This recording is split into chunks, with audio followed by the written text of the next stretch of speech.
we're all here and happy that we are able today to support the hospitality industry with information around HR topics.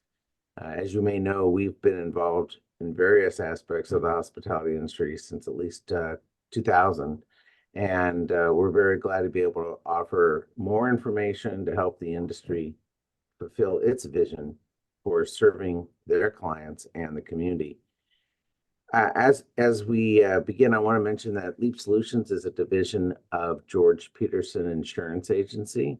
We were acquired in March of 2024, and as we are partnering it with the Hospitality Association, last month we did a and this month we're supporting in the area of HR.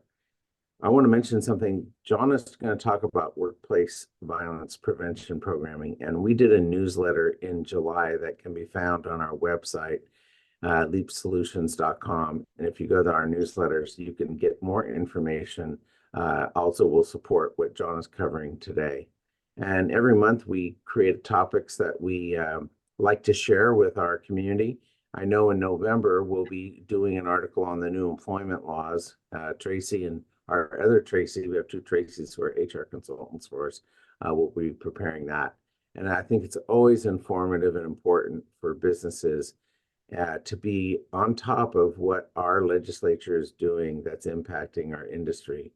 I don't know about you, but numerous people are still not aware of the Workplace Violence Prevention Program, which was taking effect on July 1st. And as we encounter clients and ask questions about it, we're hearing that, oh yeah, I had no idea. So I think this information is timely, but we would actually ask you to encourage you to share it with your colleagues in the industry and make sure they're aware.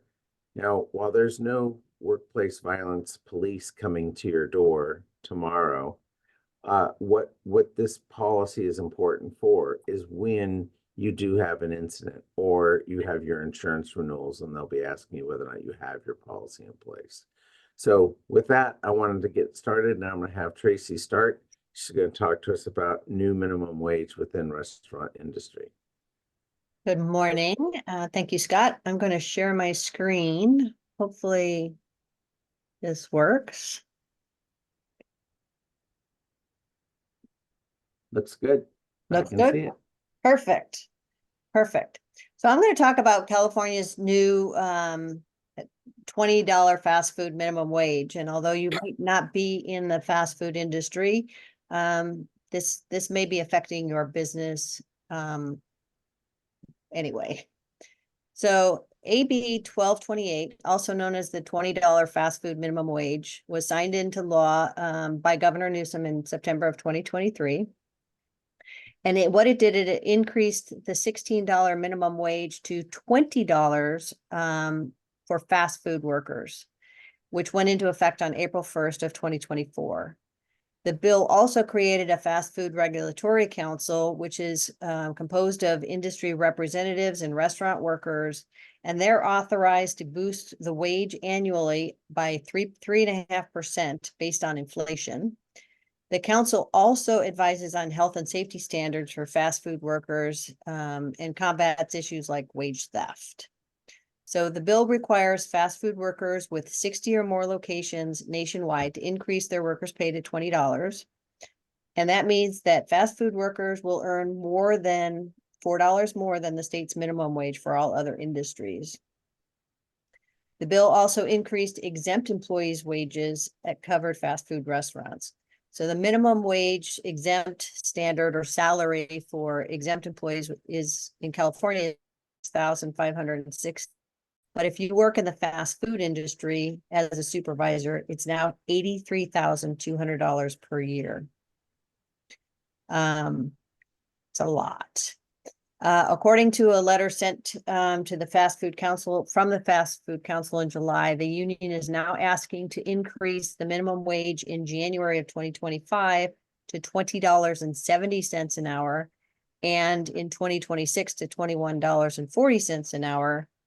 And they're basing it on rising inflation. So they're already heading down that road. So who is affected by this? And there are exemptions to the law. So the law applies only to employees of fast food restaurants, and to be considered a fast food restaurant, the restaurant must be a limited service restaurant. And that means one that offers limited or no table service, where the customer is going to order food or drinks, pay for the item, and eat them immediately. It's not based on the type of food or the beverage sold. So other types of restaurants could be included, could be ice cream, coffee shops, donut shops. They have to be at least 50% of the gross revenue needs to be selling food or beverage that is for immediate consumption. And then the big thing is the restaurant must be part of a restaurant chain of at least 60 establishments nationwide. And that doesn't matter if you're the owner of the national brand, or if you're a franchisee or a licensee of the national brand. So McDonald's franchise, you might only own one store, but you are now part of this $20 minimum wage. Typically, customers of fast food restaurants will eat at tables inside or outside the restaurant, or in their car, or as soon as they get home. That's what a fast food is. So food sold to be baked, cooked, or heated at home would therefore not be considered part of this fast food. It has to be 50% of their revenue. There are some establishments that are not covered by the law. That would be restaurants that operate as bakeries, or that produce or sell breads as a standalone menu item, or restaurants that are located in the grocery establishments are also exempt from the law. So how does this affect you? Well, increased costs. Fast food chains are going to have increased operational costs due to higher wages. And while they might be able to absorb the cost, improved efficiencies, other restaurants that are not fast food chains might also face higher wages and operational costs, which could impact their pricing strategies. There's going to be a competitive dynamic. The fast food industry faces the higher labor costs. It's going to affect their pricing, wages, and employment practices. And other industries might have to experience that shift in the market to adapt to these changes, possibly affecting overall economic conditions of consumer spending patterns. So you may find it necessary to differentiate yourself through other means like food quality, ambiance, or even customer service. Interesting that the fast food industry tends to hire workers who are much younger than other industries. About 60% of their fast food workers are under the age of 24. And typically, the fast food industry was meant for kids going to college. That's their first job, their first high school job. But with a higher minimum wage, it might make these jobs more attractive than the other lower paying positions in other hospitality businesses, which could lead to shifts in employment patterns where you're going to struggle to find and retain workers.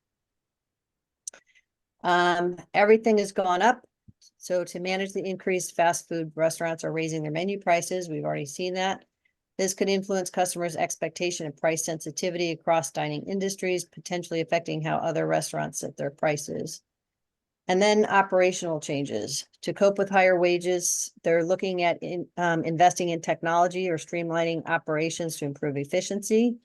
And this could set the new standard in the industry for other restaurants. They might have to adopt to remain competitive. There has been an increase in automation and self-servicing technology in fast food restaurants. They're doing self-order kiosks, kitchen automation software, and other labor-saving technologies to reduce reliance on the human worker. So while AB 2028 specifically addresses the fast food industry, its provisions and the regulatory changes could set precedents that may influence other sectors. For example, if the bill leads to increased scrutiny of workplace conditions and wages practice in the fast food, other industries might see similar regulatory measures or increased advocacy for enhanced worker protections. You know, as part of that bill, there is the safety aspect to it. So there may be regulatory changes that come down based on what they come up with. Overall, the direct impact on non-fast food restaurants might not be immediate, but the ripple effect of wage increases can influence labor markets, operational costs, and competitive strategies across the hospitality industry. Any questions on this exciting topic? Yeah, how does that for the affected industries? Well, a lot of times in the workers' comp is based on wages. So if wages go up, those costs can go up. It also is based on their mod rate, how many injuries and accidents that they have. So that's one way that they can keep those costs down. But it is based on payroll. So it's going to affect all aspects of everybody's industry. We're already seeing, just to stay competitive with that $20 an hour, most people and most companies now are saying, okay, $20 becomes the minimum because we have to stay competitive.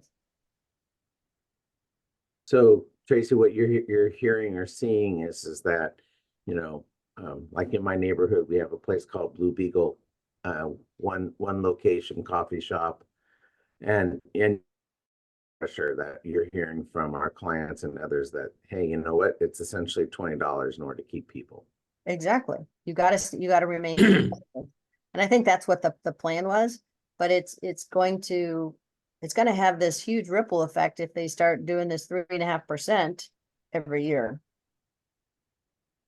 You're already seeing prices go up in all restaurants. And it's not just because of labor costs, it's because of the price of food and everything else, but that just adds to it. Yeah, especially considering the labor is one of your highest costs in a restaurant. It is. Yeah. If the technology comes through like they're talking about, people are going to be looking for jobs, so that might be, a good thing for some of us. One index that I use is what I call the In-N-Out Burger Index. A new In-N-Out Burger opens in a town, and they're building, and while they're building, we're hiring, and then they state what their wage is. And years ago, some of us may remember in Marin County, when the In-N-Out Burger started there, they were having to offer a much higher wage. And I think people were pretty shocked. It's like, oh my gosh, in Marin County, an In-N-Out is paying, maybe it was $16 an hour at the time. This was a number of years ago. And now it's at well over 20. So I think that's where the pressure point comes. And then, Kirk, you're trying to hire a front desk person. What are you having to pay there in order to be competitive? Yeah, we're already, from our standpoint, I've been telling our industry that expect to pay basically about $25 an hour when you include burden, because a lot of people don't look at, what your real cost per hour is. But, I think across the industry, what we have seen is that, labor still continues to be a highly important part of our industry, but the technology has really kind of changed how much labor and man hours or people hours we have to produce, either a overnight stay or a hamburger. So I think the fast food industry, that revolution kind of started with Taco Bell, where they basically said, I could take any Taco Bell and drop it into any environment because all we're doing is assembling food. Whereas the first generation of Taco Bell was a full restaurant where they cooked everything from refried beans to ground beef to everything else. Right. So the other thing that you're seeing people do is cut people from full-time to part-time in order to save costs. You don't have those insurance costs. You don't have the, if you were offering any kind of benefits to full-time, they're cutting their hours to part-time. But people are having to work 2 or 3 jobs still to try and make ends meet. some of that already existed in that sector of the industry. Yeah, but it's happening, I think, in other sectors. But what they have to realize is that they have to compete with those who are actually providing benefits, as a way of retention, and so there's a balancing act, and offering just part-time is maybe a near-term gap, but in the long term, if you're looking for customer satisfaction and great customer service, and those elements, those are training points that becomes very, very important that you can't do with turnover. More importantly, especially in California, your labor pool has really shrunk. Mhm. So, and we used to, well, fast food was really dependent on readily available labor force that was cheap. Was willing to Mhm. be hired at minimum wage. Well, as much as minimum wage might be much lower, how many businesses in California are actually paying $16 an hour? Um, Any other questions before we move on to Jonna? All right, Jonna, your turn. All right, let's see if I can share here.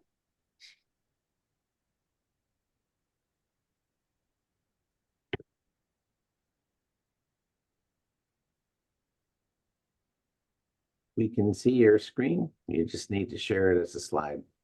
Okay, let's see if I can do that.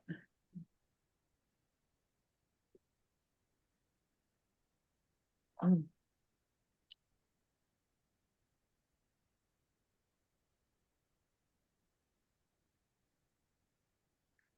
I'm having trouble with my two-screen operation here. Forgive me. Let's see here. Okay.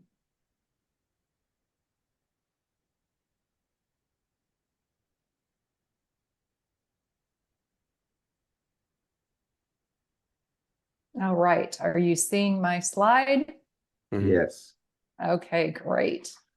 All right, let me see if I can just switch my displays here so that I can actually see my notes. Are you still seeing my slides? And we can see your notes. Okay, so we'll have to switch back. Okay, how's that? Perfect. All right. So some of you have already heard about, oh dear me. I do apologize here. Okay. I'm going to have to move my other screen so that I can actually see what's going on here. Okay, so most of us have heard about workplace violence prevention and the new law that we're required to comply with beginning on July 1st. But not all of us have had a lot of exposure to what that really means to us, to our employees, and to our organization. So we're going to talk about this morning, does this new law apply to you? What is workplace violence? What's required for the written plan? And what are some of the best practices that we have encountered with workplace violence prevention, the investigation piece, and the training requirement piece? So who does this apply to? It applies to all employers, all employees and places of employment, including employer-provided housing in California. And there are a few that. One is healthcare settings, another is Department of Corrections and Rehabilitation, as well as law enforcement. And that's because those industries already have very specific workplace violence regulations in place. It also does not apply to teleworkers. So if you have an employee who is 100% telework, they're not their workplace is not under your control, that would not apply to them. There's also one very narrow exception for places of employment with less than 10 employees. However, the caveat is that it can't be accessible to the public. So there aren't very many places that don't have some type of public access. And those places still have to comply with the injury and illness prevention regulations, which require us to identify and analyze hazards in the workplace. So pretty much everyone falls under this new law. So some definitions to be aware of. Workplace violence in California's new law has a very specific definition. It's defined as any act of violence or threat of violence that occurs in the place of employment. And we're going to talk a little bit more about threats. Threats or use of physical force against an employee that results in or has a high likelihood of resulting in injury, psychological trauma, or stress, regardless of whether the employee actually sustains an injury. An incident involving a threat or the use of a firearm or other weapon, including the use of common objects as weapons. And again, that's regardless of whether or not the employee actually sustains an injury.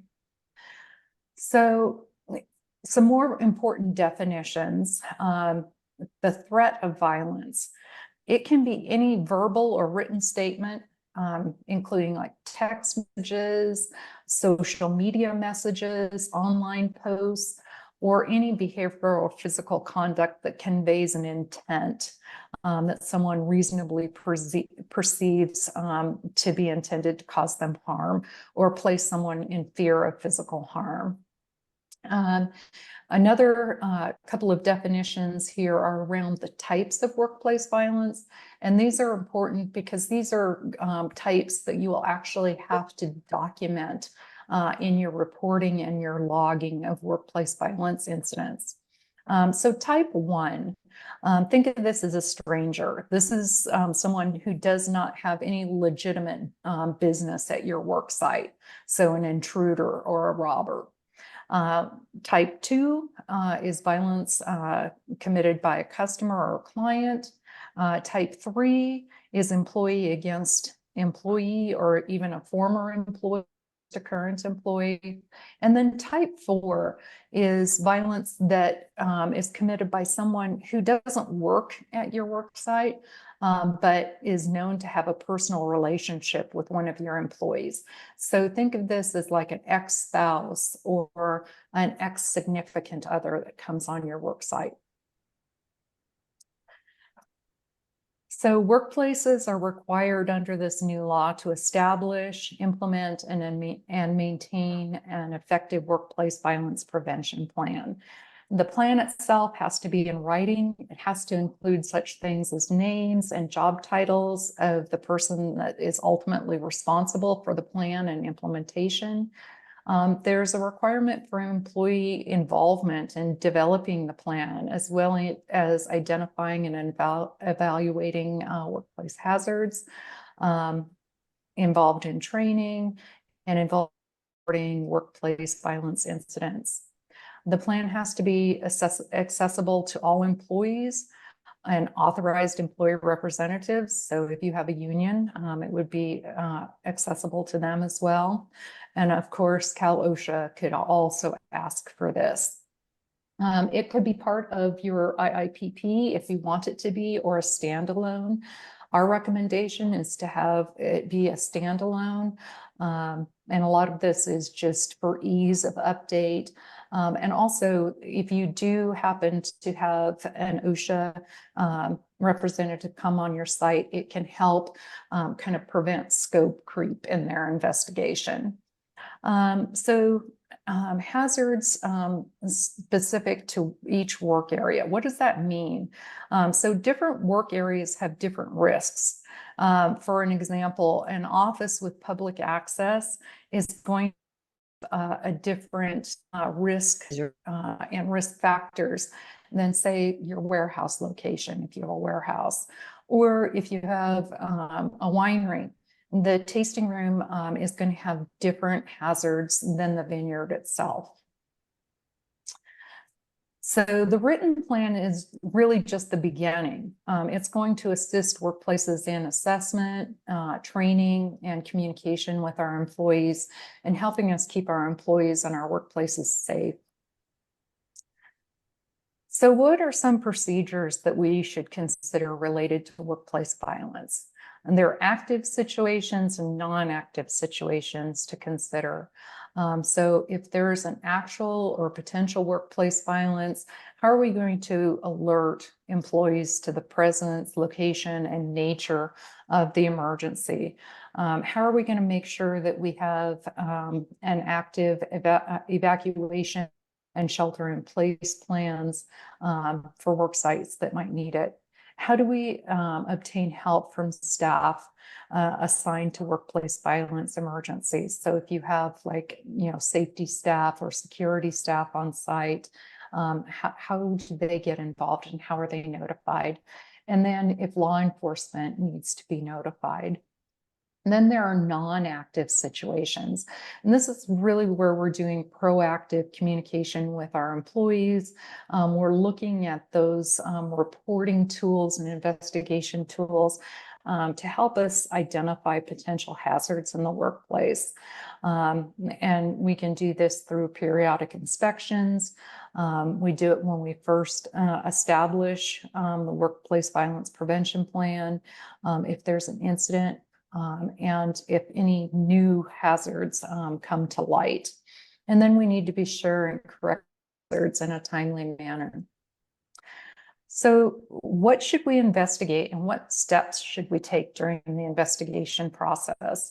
Well, we should investigate if an employee brings us a concern, if we, God forbid, experience some type of workplace violence incident, when we're writing investigation reports. And we should also be tying this to the investigation logs. And we'll talk more about that in a second, but it's really important for the investigation reports and the violence incident logs that we have someone assigned to do that task that's very savvy in what should go into these reports and logs, because there are some specific criteria set out in the law, because there are privacy issues around those things. And then we need to remember to inform employee results of our investigations so they know we're being proactive. So violence incident logs. We all have to prepare very detailed workplace violence incident logs. And this isn't just a high-level summary. There are specific requirements that go into that. And it's almost similar to a police report. So, we make that log based on our investigation and findings. We make sure to protect the privacy of witnesses and victims. We need to be documenting date, time, location, the type of violence. Again, that goes back to those very first definitions. And then a detailed description. Who committed the violence? Was it the employee, customer, friend, family, stranger, spouse, etc.? Where did it occur? Was it, in the office, in the parking lot, in the vineyard? And was it like a physical or a verbal attack? Were there weapons involved? Was it a threat? Was it an animal attack? And again, noting, did we contact law enforcement, and what other actions did we take? Record keeping. So it's important for us to remember that inspection records, we need to keep them for 5 years, the logs for 5 years, investigations for 5 years, and training records for 1 year. And all these records have to be available to Cal OSHA upon request. And unions can also, again, ask for these records. So it's important that we retain them. What about multiple work sites? We need to identify who's responsible, how we will coordinate these, how we will communicate our plan to other employees that share the work site or share employees. And we need to share copies of the violent incident log with the controlling employer. So for example, multiple work sites include things like maybe construction sites, or if you use temp employees, or if you are a temp agency and you have employees assigned to other locations, etc. And what about this training that we talked about? Well, all employers must train their employees. The employees need to be able to understand the plan and the procedure and their role in workplace violence prevention. It needs to be a training that's at a level where the employees can understand it. So if you have employees who speak multiple language, make sure that we're accommodating that. We need to train when we first establish the plan, and then annually thereafter, as well as if there are previously unrecognized hazards that are identified through our improvement processes. And again, remember, whenever we hire a new employee, we should be training them on this. So let's add this to our new employee orientation so that they have all the needed information to help keep them safe as well. Some of the topics that we need to include, the definitions, who they can report to, that they can report without fear of reprisal. If they see a workplace hazard, who to report it to, how to get assistance to avoid and respond to potential violence. How to get information from the log if they need it, and how to ask questions and who to ask them of. So some best practices that we recommend is, start now. Work with your stakeholders if you have a union and your employees.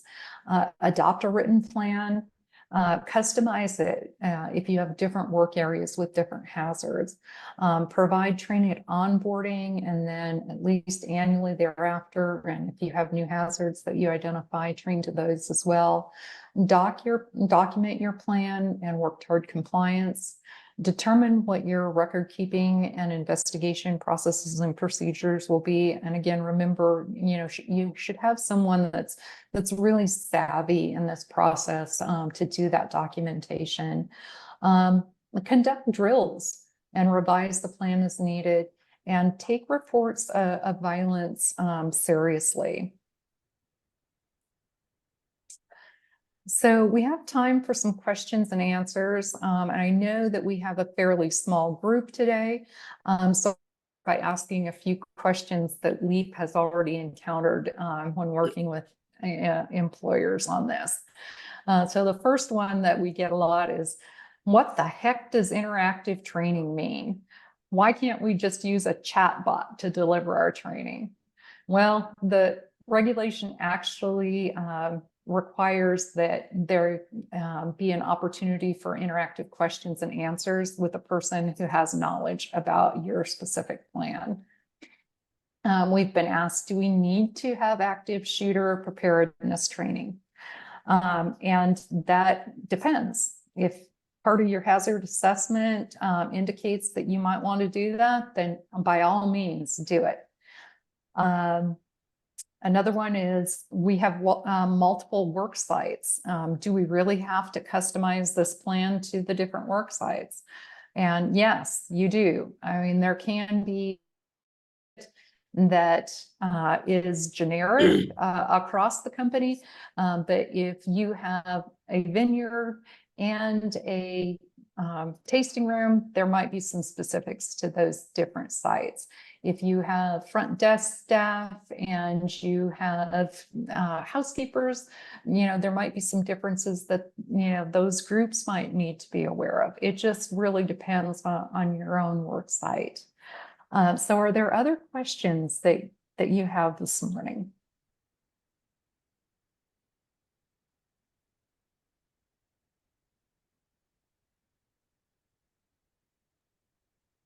Jonna, Scott. Yeah. You mentioned about adding this to the employee orientation. Yes. Just thinking about a typical orientation schedule, how long do you think a person or company should dedicate for that training? It doesn't have to be long. There isn't any requirement for the length of training. You just want to make sure that your employees are aware that, hey, we have this plan. We want you to be safe. Here's who to contact if you have Here's, the hazards that you might encounter and how to deal with them.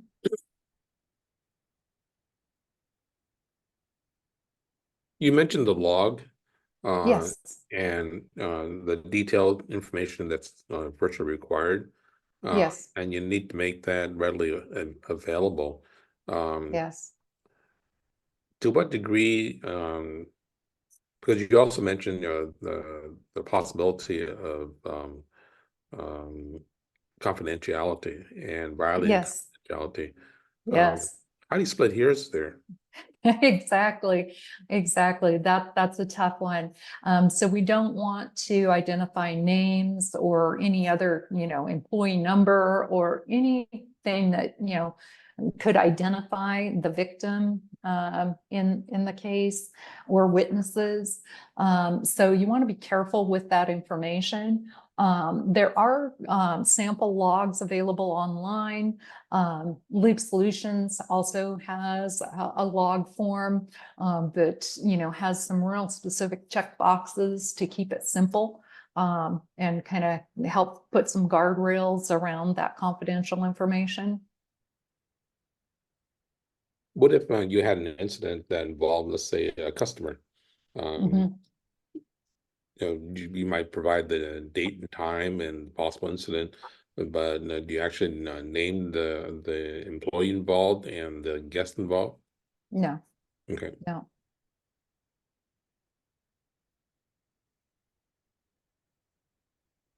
What John, value I'm is gonna there in the go log ahead, then? Kurt.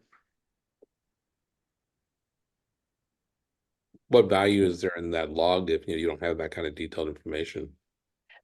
So the log is required by the law, and it can give you kind of directionally, hey, it looks like we're having a lot of incidents with guests in this area. But you're also going to have your own, field notes from your investigation, right? Probably your HR or your safety person is going to have detailed information because there is going to have to be corrective action, right? You're going to have employees maybe that are disciplined or terminated if you have incidents. So you need to know who's who, right? Mhm. And the same with customers. You may have customers who you say, hey, we're not going to do business with you, or vendors even. So that information is, pertinent to those who need to know. But because that log is a public document, that's why we don't want to name names on there. John, one other thing I think we're learning since we've been working on this since last winter, spring, is there are various versions of the policy that are out there. And one thing we're hearing is, well, first off, Cal OSHA presented a form of the plan, and then attorney groups are also creating their own version of the plan. I was talking with an attorney earlier in the week, and they said, yeah, we don't really like the Cal OSHA one. It creates too many issues. So I think the key to remember is that there's not one set way to accomplish the requirement, but they are going to look at, are you following the intent of the regulation? So your policy, your program may be different from someone else's program, including how employees are involved or how they do the training. But the log is the same because that's what's provided. But what we're seeing is there's not just one answer, not one way to do the work. Right. Absolutely. Thank you, Scott. And, we've had clients come to us, and some of them, have written their own plan and they just want us to help with implementation. Some of them have written their own plan and have implemented, but they want us to facilitate training.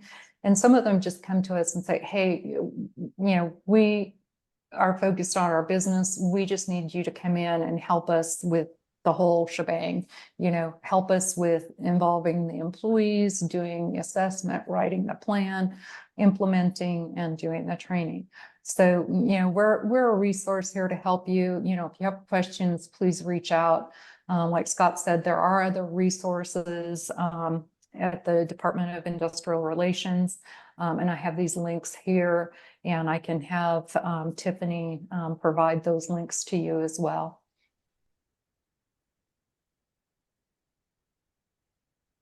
Any other questions from anyone?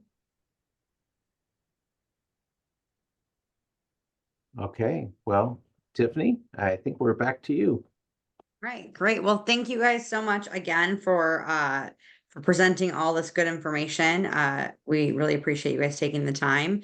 And then yes, if you guys could send me the resources or the slides, and if you want, something you want me to attach along with the recording, I'm happy to do that. So once again, thank you everybody for being here, and have a great rest of your morning.